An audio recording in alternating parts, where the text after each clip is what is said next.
Bonjour tout le monde, aujourd'hui je vais vous montrer comment remplir un fichier PDF, comment modifier un fichier PDF sans avoir l'option payante, ce qui vous permettra de répondre à vos professeurs, parce que je pense que beaucoup vous envoient les devoirs sous PDF, en tout cas ça arrive de temps en temps, et donc on va voir ensemble comment le faire. Donc je vais ouvrir déjà mon dossier PDF, là j'en ai sorti un volontairement, il est ici, je double-clique donc avec le bouton gauche de ma souris, ce qui va m'ouvrir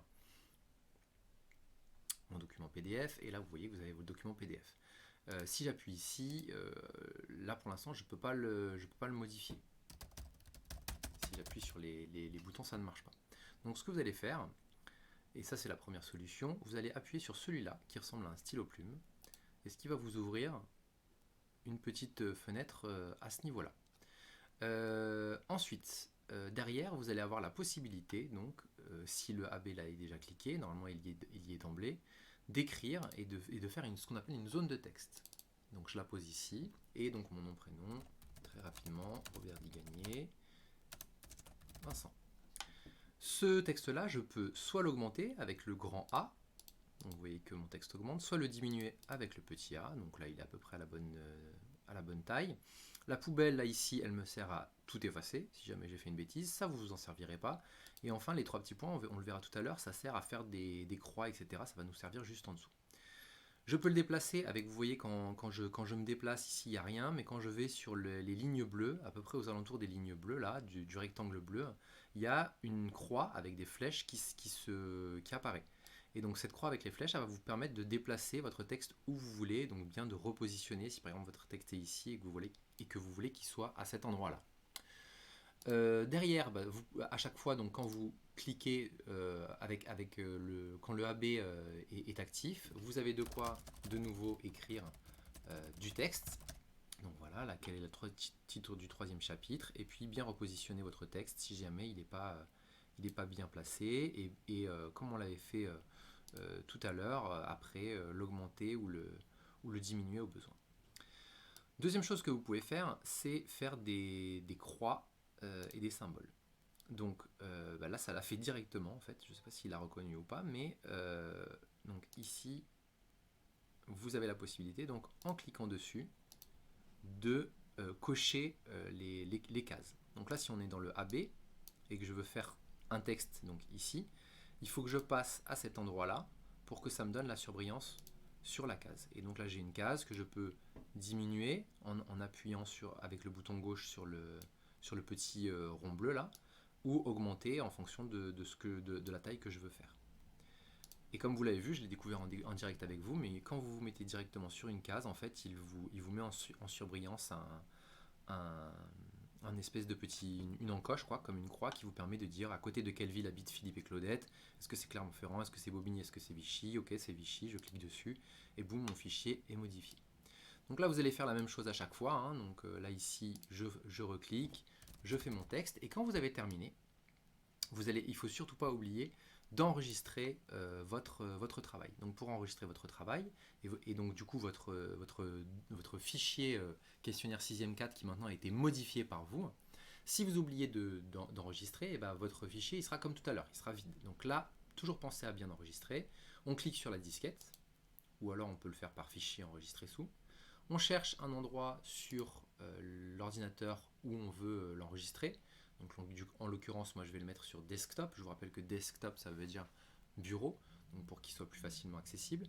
Et si je laisse le nom d'origine, il va me modifier le fichier d'origine, donc le fichier que m'a envoyé par exemple Madame Trinsoutreau. Donc si je veux que ce soit un nouveau fichier pour avoir le fichier d'origine, j'ai juste à rajouter quelque chose, donc par exemple mon prénom, Vincent, et comme ça sera facile à Madame Trinsoutreau de ranger dans son ordinateur, et je fais enregistrer.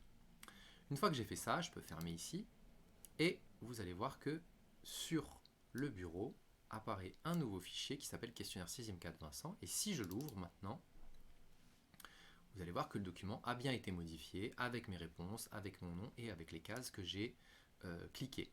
Et que parallèlement, le document d'origine, que du coup je n'ai pas modifié, il est toujours vide si jamais j'ai besoin de le garder vide à la base.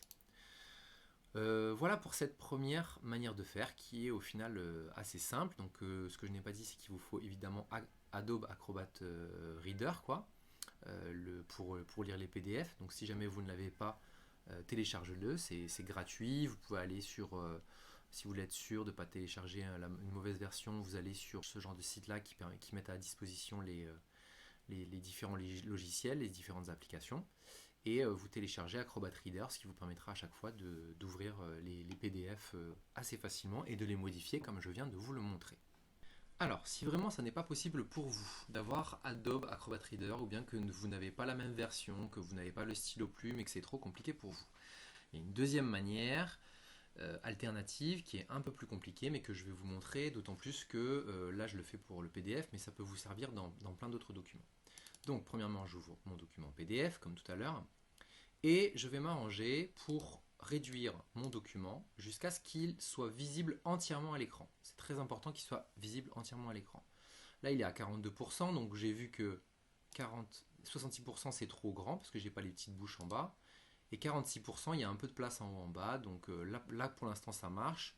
Si je veux rajouter un petit peu, donc je clique à cet endroit-là et je mets 50, et on a tout de même, voilà, on a tout qui apparaît à l'écran, donc tout ce qui m'intéresse en tout cas. Donc je vais faire maintenant appuyer sur la touche, donc une fois que c'est fait, je vais appuyer sur la touche Imp écran.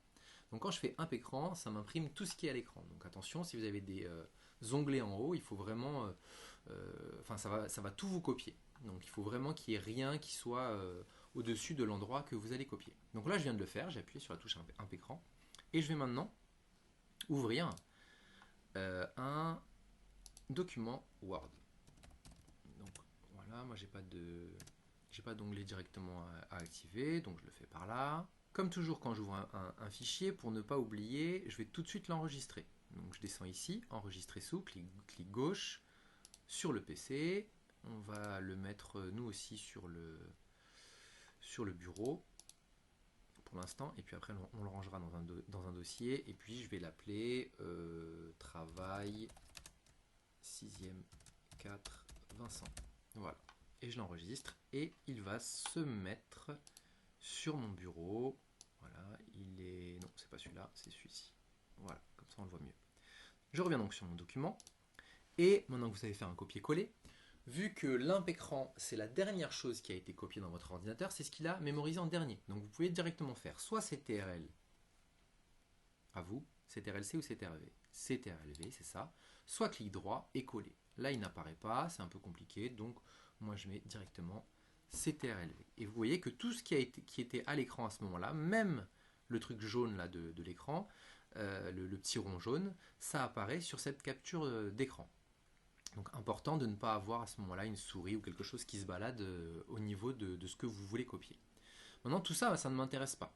Donc je vais essayer de l'enlever. Donc pour ça, je vais faire un double clic, donc avec le côté gauche de la souris, avec le bouton gauche de la souris, double clic, et vous allez voir que va s'ouvrir quelque chose qui s'appelle rogner. Donc vous cliquez sur rogner, et maintenant vous avez des petites barres foncées, noir foncé. Donc vous pouvez le faire soit sur les angles, moi en général je le fais plutôt par ici. Voilà. On vient là. Donc, une fois que c'est fait, vous cliquez sur Entrée, donc qui est un bouton carré avec une flèche qui se trouve en général sur le côté de votre clavier. Et vous avez effectivement votre photo qui a été redimensionnée et qui a été refaite à la bonne dimension. Maintenant, moi ce que je veux, c'est que mon document il prenne de la place. Donc la première chose que je vais faire, je vais aller dans Mise en page, dans Marge, et je vais faire Marge étroite. Comme ça déjà, je vais pouvoir utiliser un maximum d'espace sur cette feuille-là.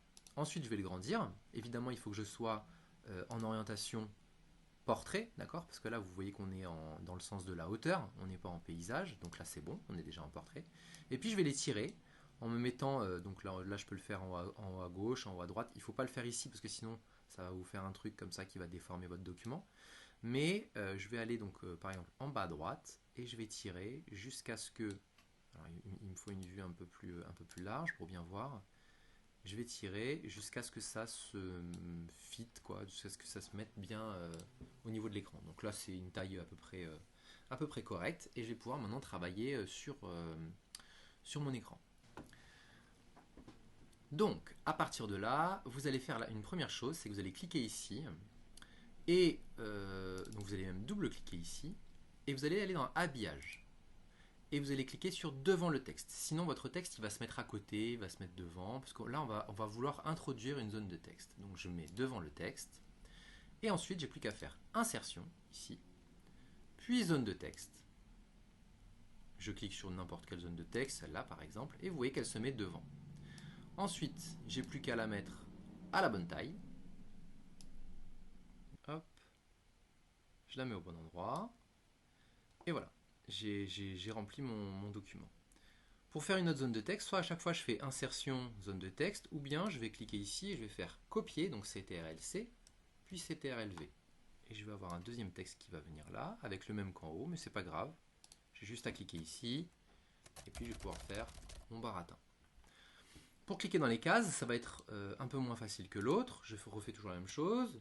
Copier, coller, le voici. Et je vais le raccourcir. Voilà, je le raccourcis jusqu'à ce que ça devienne un petit carré. Et à l'intérieur, au lieu de marquer du texte, je vais mettre juste une croix. Et quand ma croix est posée, je vais la déplacer au bon endroit. Et voilà.